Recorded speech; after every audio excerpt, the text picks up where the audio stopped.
¿Había algún plástico en la zona? ¿Ha sido afectado? Sí, está fundido. ¿Cómo lo sabe? Le he pedido al doctor Vandermeer que nos acompañase. Encantado. Los cuerpos arden desde dentro con la furia y el estrépito de una legión de ángeles gritando. El plástico se funde, pero lo demás se mantiene intacto o mínimamente dañado. Las mantas, las sábanas, los artículos de algodón son especialmente invulnerables.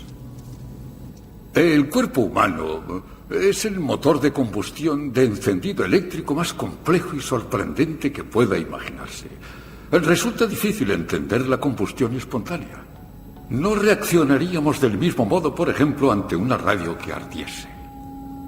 La combustión espontánea es un fenómeno completamente natural, pero las probabilidades de que afecte a un individuo son de 1 entre varios millones. Creo que la compleja serie de vacunas que recibieron estos sujetos, combinadas con la radiación de la explosión, aumentaron drásticamente la probabilidad de combustión. Sí. El fuego divino. El cielo ha estado hoy aquí. Combustión humana espontánea.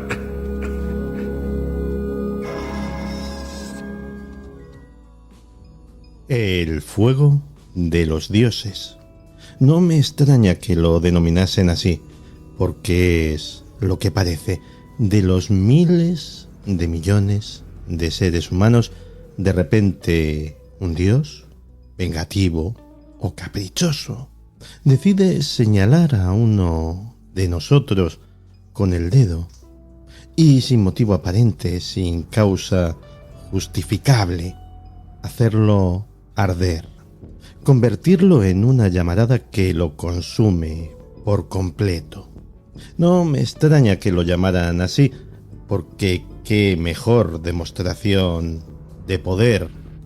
¿Qué espectáculo hay más impresionante que ese para infundir el temor en el corazón de los hombres? El fuego de los dioses, aunque en el siglo XX, cuando ya se había perdido la memoria de los dioses antiguos, se lo bautizó de otra forma. Un nombre mucho más banal. Combustión humana espontánea.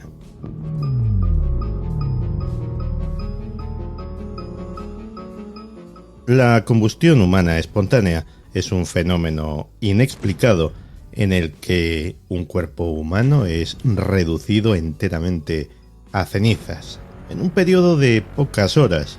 Cuando los cuerpos son descubiertos más tarde, todo parece indicar que ardieron de forma súbita e inexplicable, aparentemente de dentro a fuera, y que sus huesos y su carne fueron consumidos por esa llama. Generalmente el tronco ha desaparecido, si acaso queda alguna de las extremidades curiosamente intacta, con incluso su ropa, una manga, en caso de ser un brazo, las medias y una zapatilla, en caso de tratarse de una pierna. Tampoco los objetos cercanos parecen mostrar ninguna quemadura. Es un fenómeno insólito que lleva años desconcertando a forenses, a científicos. Pensando en el mundo funerario, por ejemplo, pensemos que un horno crematorio necesita temperaturas de entre 760 y 1150 grados para reducir a cenizas un cuerpo en unas 2 horas. Y aún así quedan fragmentos de hueso, fragmentos que tienen que ser pulverizados con una máquina que se denomina cremulador. Es difícil, es extremadamente difícil convertir en cenizas un cuerpo humano que básicamente contiene un 65% de agua. Entonces, ¿qué es este fuego? ¿De dónde sale toda esa energía? Fijémonos, por ejemplo, en el caso de Mary Reeser, el caso de combustión espontánea humana más célebre de todos los tiempos. Esas fotografías que a todos los que hemos indagado el tema nos han quitado el sueño alguna vez. Un caso antiguo, un caso debatido, un caso discutido en el que se han aportado decenas de teorías y ninguna solución definitiva. Era una viuda de 67 años de edad que vivía en Florida, Estados Unidos. Se había mudado allí hacía poco para estar más cerca de su familia, pero lo cierto es que echaba de menos su casa en Pensilvania y los que la conocían decían que últimamente andaba un poco tristona. Una tristeza que terminó definitivamente la noche del 1 de julio de 1951.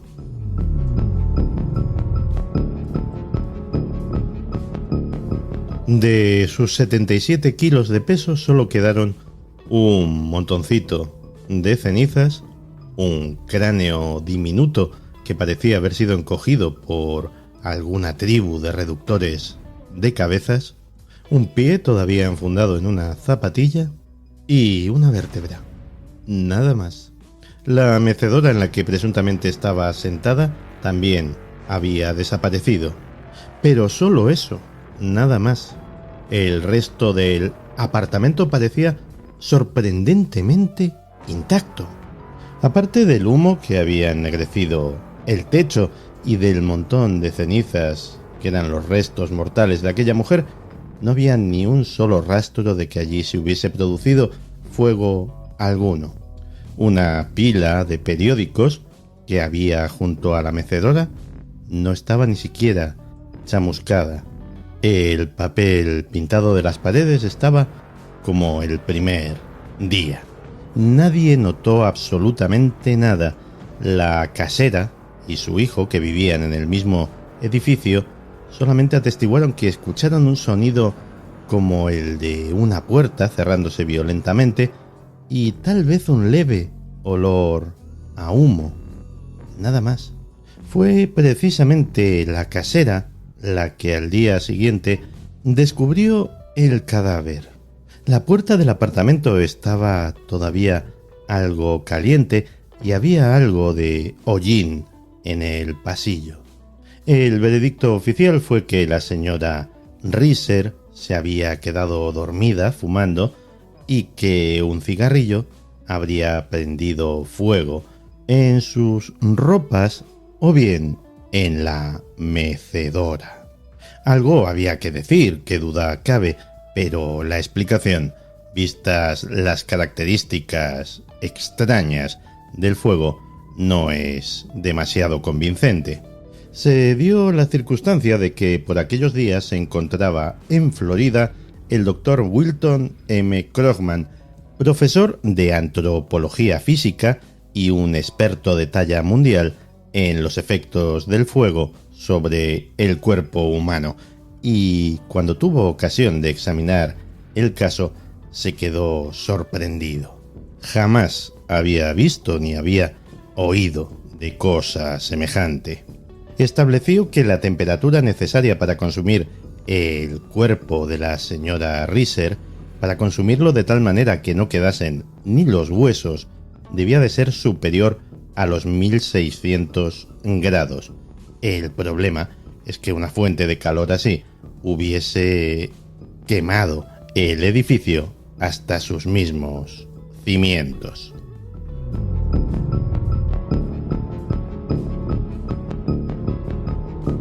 Desde el punto de vista científico, la combustión espontánea humana es algo curioso, porque hay casos, hay incluso testigos, pero es algo imposible. No existe manera explicable por la ciencia de que un cuerpo humano arda, súbitamente estalle en llamas por sí mismo.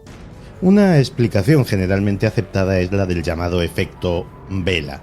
Es decir, el cuerpo humano ardería lentamente como una vela, solo que al revés. La mecha estaría por fuera y sería la ropa, y la cera sería la grasa corporal, que iría alimentando poco a poco una combustión continua. Según esta teoría, si hubiese una combustión inicial accidental, un cigarrillo, la grasa se comenzaría a derretir, comenzaría a impregnar las ropas y produciría una combustión de varias horas que daría una destrucción total del cadáver, como la vista en el caso anterior.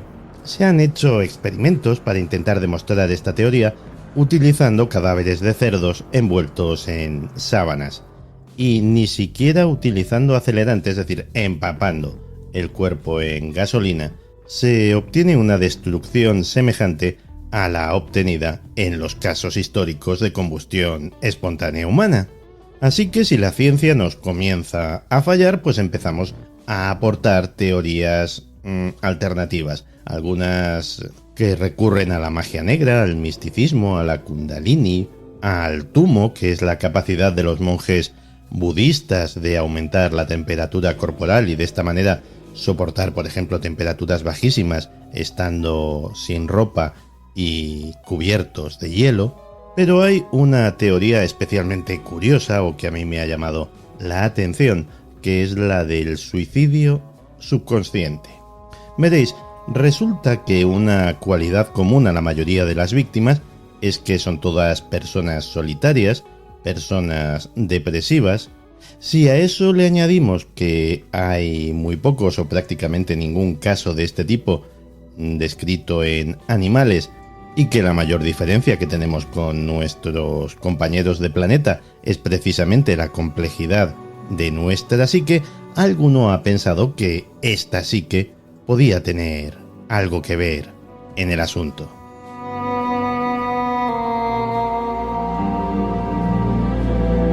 Hay que reconocer que la mente puede hacer cosas realmente asombrosas y los descubrimientos en neurociencia prácticamente dan sorpresas cada muy poco tiempo. ¿Y si estas personas tuvieran inconscientemente el deseo de morir, de quitarse de en medio, de desaparecer en un montoncito de cenizas? ¿Y si, al igual que sucede con las enfermedades psicosomáticas, al igual que sucede con los efectos placebo y nocebo, la mente de estas personas hubiera dado inconscientemente con un mecanismo para hackear la complejísima maquinaria electroquímica que son nuestros cuerpos, para hackearla hasta el punto de sumirla en un cortocircuito general y hacerla arder? Suena extravagante, pero la posibilidad de que la mente tenga algo que ver con este fenómeno no es en absoluto desdeñable. Recuerdo un caso poltergeist, uno de los clásicos, que se denomina el misterio de Amherst. Ocurrió en Nueva Escocia, en Canadá, en el año 1878. Y como suele ocurrir con la mayor parte de los casos poltergeist, había un catalizador, había una persona alrededor de la cual ocurría toda una serie de fenómenos extraños. En este caso se trataba de una jovencita de 19 años, Esther Cox. La joven Esther tenía además uno de los condicionantes que se suele dar en estos casos. Era el patito feo de la familia, o al menos se sentía así, y a lo largo de los años había desarrollado un profundo rencor, una sensación de celos hacia su hermana, mucho más popular, mucho más guapa, Jenny. Como suele suceder en este tipo de casos, todo comenzó por muy poquita cosa. Esther comenzó a quejarse de que había un ratón en su cama. Y efectivamente algún tipo de bulto parecía moverse por allí, pero cuando se retiraban las sábanas, se retiraba incluso el colchón, nada aparecía, hasta la noche siguiente que volvía el presunto ratón. Luego comenzó por las noches a declararse una extraña enfermedad en Esther. Empezó a tener fiebre, a sufrir una intensa hinchazón de su cuerpo que remitía a la mañana siguiente. Pero poco a poco los sucesos fueron creciendo en dramatismo y en intensidad.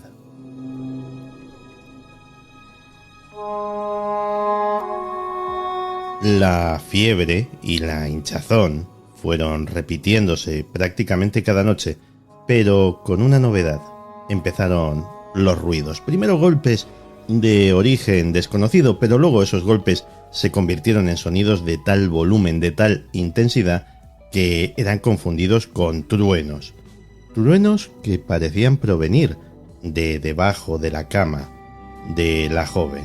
Esos truenos hacían estremecerse toda la habitación. Habitación en la que algunos objetos comenzaban a moverse por sí solos, como la ropa de cama, que salía disparada como arrancada por una mano invisible y aparecía hecha un ovillo en una esquina del cuarto. La cosa fue ganando en gravedad, fue ganando en violencia, y el poltergeist comenzó a comunicarse primero mediante un mensaje arañado grabado en una de las paredes: Esther Cox es mía para matar. Y luego, como en otros casos clásicos, se estableció un sistema de golpes para comunicarse con la entidad, que anunció que iba a quemar la casa. Y no fue un anuncio en vano.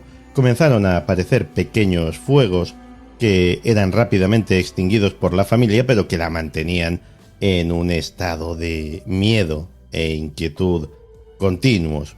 Los fuegos comenzaban con un chispazo, con algo que describían como un pequeño relámpago, pero en el interior de la casa. Cuando la cosa cogió cierta notoriedad y llegó a conocimiento público, se presentó en la casa el investigador Walter Hubel, que estaba convencido de que todo era un fraude para buscar publicidad. Pero unos días de convivencia con la familia le convencieron de lo contrario. Y empezó a observar que, aunque el poltergeist parecía una entidad aparte, estaba íntimamente conectado con Esther. De hecho, había una correlación entre los cambios de humor de la joven y la intensidad de los acontecimientos, y estos además sufrían su pico y su valle coincidiendo con el ciclo menstrual de la joven. El investigador además descubrió que todo comenzó al poco tiempo de un desafortunado incidente en la cual Esther estuvo a punto de ser violada por un joven llamado Bob, con el que había tenido una cita. Curiosamente, el nombre de la entidad que estaba acosando a la familia era Bob.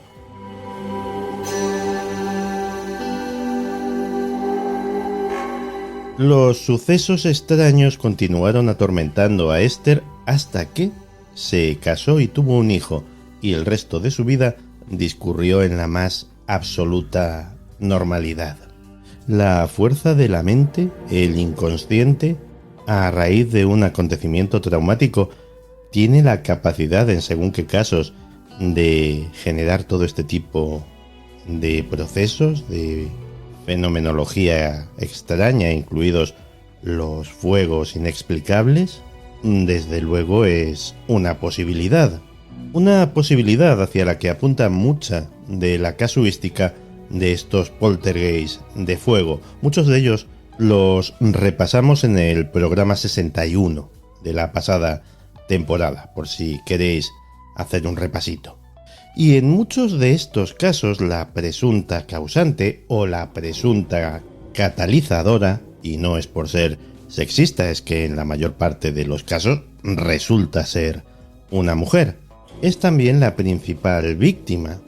La explicación psíquica es una posibilidad, es una hipótesis, pero no es la única. Hay un caso que ocurrió en 1970 en Sao Paulo que nos puede dar una pista, nos puede abrir un terreno completamente nuevo para la especulación.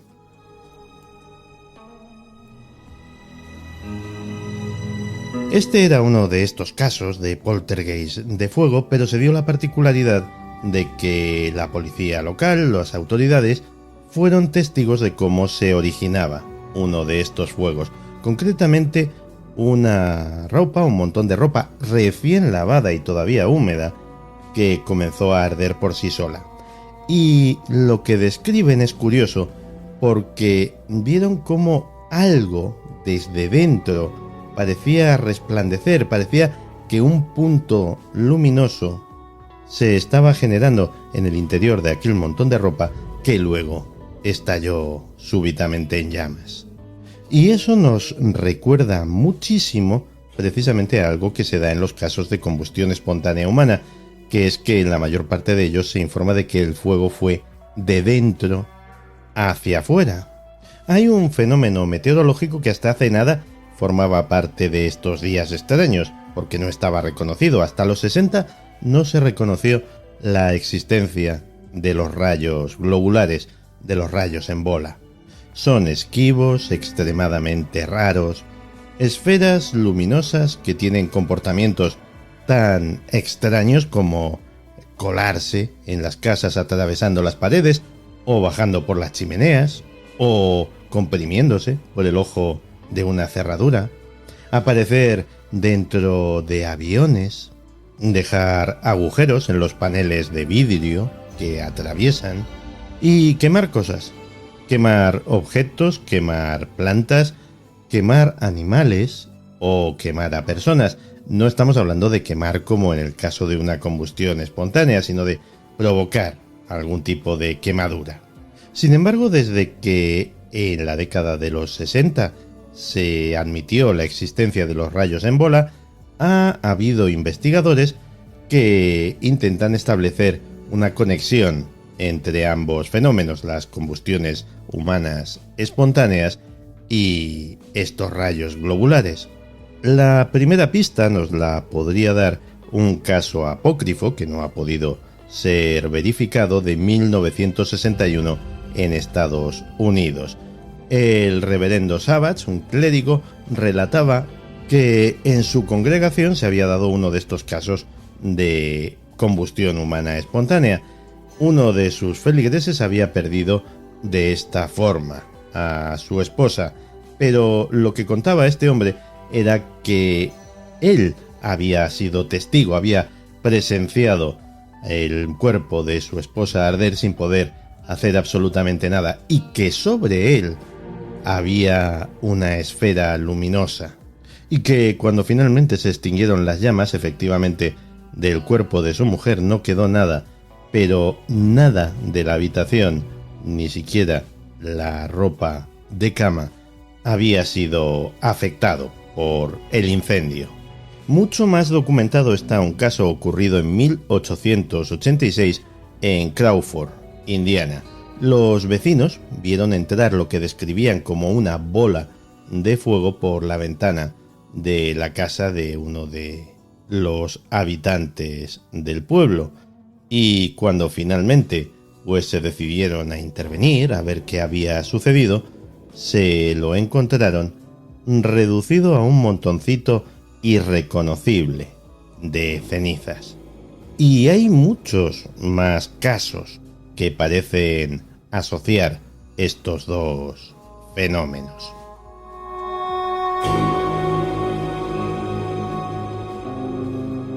En 1978, un grupo de 5 alpinistas que se encontraban acampados a casi 4.000 metros de altura en las montañas del Cáucaso, en Rusia, fueron atacados, no existe otra palabra, mientras dormían, por un orbe de luz amarillenta que se coló en su tienda de campaña. Para cuando consiguieron zafarse de tan extraño atacante, tuvieron que ser evacuados rápidamente en helicóptero. Presentaban quemaduras gravísimas, de hecho uno de ellos falleció a consecuencia de estas heridas que, según se describía en el parte médico, atravesaban piel y músculo y llegaban hasta el hueso. Otro caso tremendo ocurrió en 1985 a una estudiante llamada Jacqueline Fitzsimon, que salía de sus clases en el Colegio Técnico de Halton, en Widnes, Inglaterra. De repente, sin razón aparente, su ropa estalló súbitamente en llamas. Sus compañeros lucharon por liberarla de aquella ropa ardiente y cuando lo consiguieron, pues la joven ya tenía quemaduras en un importante porcentaje de su cuerpo. Falleció a los 15 días. Lo curioso es que uno de los testigos afirma que justo antes de que la ropa se prendiese, vio como una pequeña bola de luz del tamaño de una canica apareció súbitamente en el aire sobre su hombro derecho y bajó rápidamente hacia su espalda. Justo en ese momento fue cuando se declararon las llamas que terminaron con la vida de la joven. Incluso en el histórico caso de Mary Reeser, el que os comentaba al principio, apareció una conexión con estos rayos en bola. Resulta que la policía recibió una carta anónima, nunca se pudo identificar al autor, que decía que había sido testigo presencial de cómo una bola de fuego había entrado por la ventana de su apartamento. Por supuesto, puede que fuera un bromista, un desaprensivo que pretendía hacer gala de su retorcido sentido del humor y hacer perder el tiempo a la policía, pero la elección precisamente de una bola de luz entrando por la ventana es, cuando menos, algo llamativo.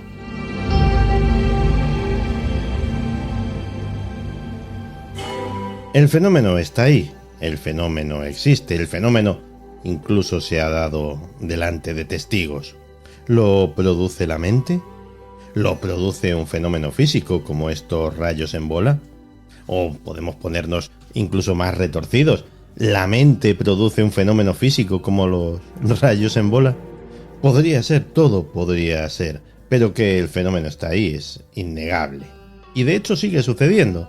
En 2017, un hombre de 70 años llamado John Nolan paseaba tranquilamente por una calle de Tottenham, en el norte de Londres, cuando de repente estalló en llamas. Nadie sabe por qué. Algunos transeúntes intentaron ayudarle y entre todos consiguieron extinguir el fuego, pero daba igual. John Nolan murió en un hospital al día siguiente. Y podríamos tirarnos otra media hora mencionando un caso tras otro. ¿A cuál más extraño? ¿A cuál más desconcertante? ¿A cuál más inexplicable? Como por ejemplo el del muchacho de la India, el chaval, el niño, que ardió hasta 3 veces y consiguió salvar la vida ante los ojos atónitos de sus padres, que consiguieron extinguirlo rápidamente en las 3 ocasiones. Y al final todos estos casos tienen en común que acaban cerrándose con algún tipo de explicación que en realidad pues no explica gran cosa, pero que por lo menos sirve para no cerrar el caso con la etiqueta de inexplicado o inexplicable, aunque yo no creo que haya nada inexplicable, sencillamente es que no hemos dado aún con la explicación, pero de eso a intentar meter con calzador explicaciones que encajen con nuestros conocimientos actuales, pues tampoco. El fuego de los dioses, el fuego del cielo, como lo llamó Michael Harrison, el autor del libro más conocido sobre este tema. Un fenómeno que parece burlarse de nosotros porque no creo que haya muchas cosas en el entorno natural menos propensas a arder espontáneamente que un cuerpo humano, que ni tiene la energía ni el combustible necesarios. Pero ahí está, desafiando a las mentes más inquietas, a las mentes que no pueden dormir si no encuentran una explicación a cosas como esta. Y explicaciones se han dado, hemos apuntado algunas, pero hay otros expertos que investigan en campos tan diversos como la física de partículas o incluso el yoga y la energía kundalini. Y para rubricar esto que os he contado, os voy a dejar un último detalle, un detalle que he omitido, un detalle que a lo mejor significa algo, o a lo mejor no. en todos los casos registrados o en todos los casos sospechosos de haber sido combustión espontánea humana, hay un factor desconcertante. Hay muchos, pero hay uno añadido a los que ya os he contado. En ninguno de estos casos se podía apreciar ningún tipo de olor a carne quemada.